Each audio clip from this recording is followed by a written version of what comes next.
Okay, my name is Famtoino Tino Pereira. I'm the chair of the Pacific Business Trust. What's the change for Pacific Business Trust this year versus, its service in any other year? Well, for a start, we've got a new format of contracting.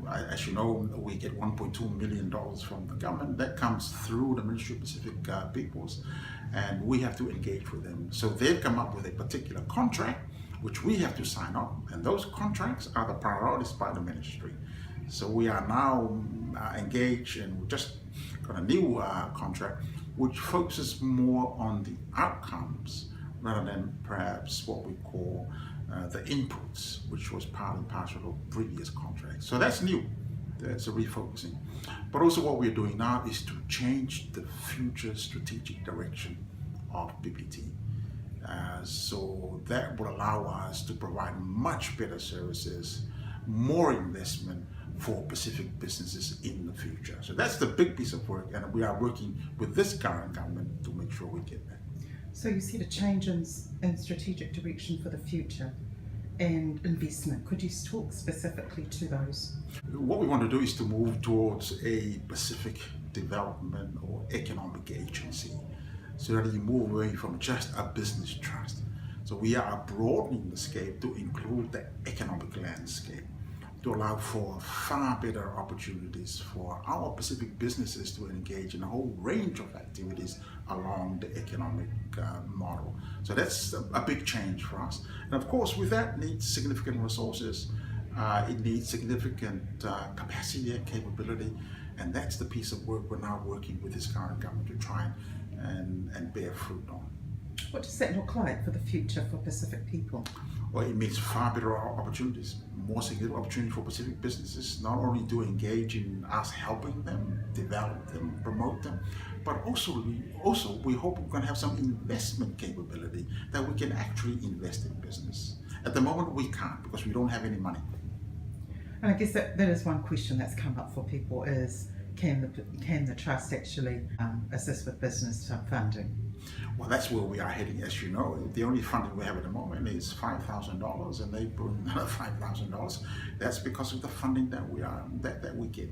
And as I said before, so what we want to do is to move far beyond that and get some real bucks, some real money, so that we can help Pacific businesses not only in developing them, but also in investing or providing investment funds to allow them to grow. We are to attain some significant outcomes for our sector.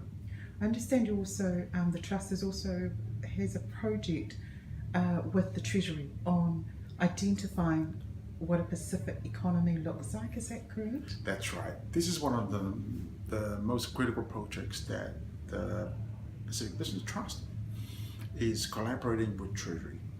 This is the first time that we are actually going to find out some information about what is the Pacific economy in New Zealand. What is our contribution to GDP? What is the wealth, if I can call it that way, of our sector? What assets do we have as community assets? Getting that picture would help us and help the government provide a very significant profile of our contribution as a community to this country. That will also allow us and allow the government to say, okay, that's where we are. If that's the most important policy implications for our community, how can the government resource that? What are the options out there now that we have some basic data? I think really that the future of the Pacific Business Trust, and in terms of engaging with Pacific businesses, helping Pacific businesses, investing in Pacific businesses, is a very bright future. We are working on a proposal that we dearly hope will go through this government, that will then mean that we can say to our Pacific businesses, well, we've got an opportunity now. We've never had an opportunity before. We have never, as a community, been given any significant amount of funding around business. Yet, if you look at corporate welfare that goes to mainstream business and Maori business, dare I say it is massive. We get nothing out of that. There's $212 million of Callahan funding around business. We don't get a dot out of that. And I can go on and on about the funding that's going. But we don't. So we're asking those questions as well. Do you think that the Trust, or even the Voice of Pacific People in that area, is likely to be heard and understood, you know, in terms of what you're saying. Well, we are certainly, uh, you know, we are going to be kicking some shins here because we have to, and we are now working with a government that we believe is going to listen, that is going to recognize that it's about time government should be doing something substantive about Pacific, because that's been an issue for us for a long, long time. Is any government going to stand up and say, yep, this is something we need to do for Pacific that we haven't done before, and get to do it? So we are seeking courage from government, we are seeking leadership from them, and we are seeking their commitment. We will do everything in our power to access, and we hope that this government will accept it. Why do you think there is such a challenge, or why Pacific Voices, and even, you know, the paucity of Pacific funding, why that is, given the contribution of Pacific people in this country over generations? That is a very, very, very good question. And as you know, in my experience over the last 20 or 30 years in working in the sector, we are continuing still to fight the system that doesn't truly recognize our values, our contribution to these communities, that the issue of institutional racism still dominates this landscape when it comes to us. So again, we are continuing to find a system which, on one part of it, they say we recognize we are a priority population, a lot of those policies. But when it comes to what a lot of our people say, the walk doesn't always match with the talk. And we continue to go through that. I'm probably going to put a cat among the pigeons with this next question, but do you think part of why that is so is that our own, you know, our nature as Pacific people is very polite. We often don't question authority.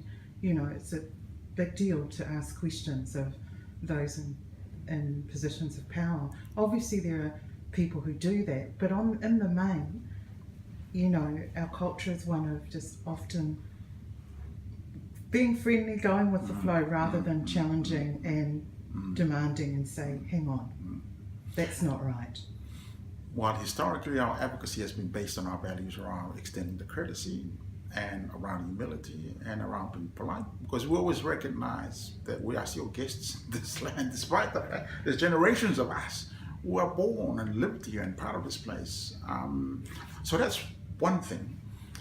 I think it's also about time that we need to organize ourselves. And when I mean organize, all of those people who have influence in the policy setting, influence in the public setting, and influence in the NGO and private setting need to really come together and sort ourselves out. We need to start to look at what is the benefit for working together.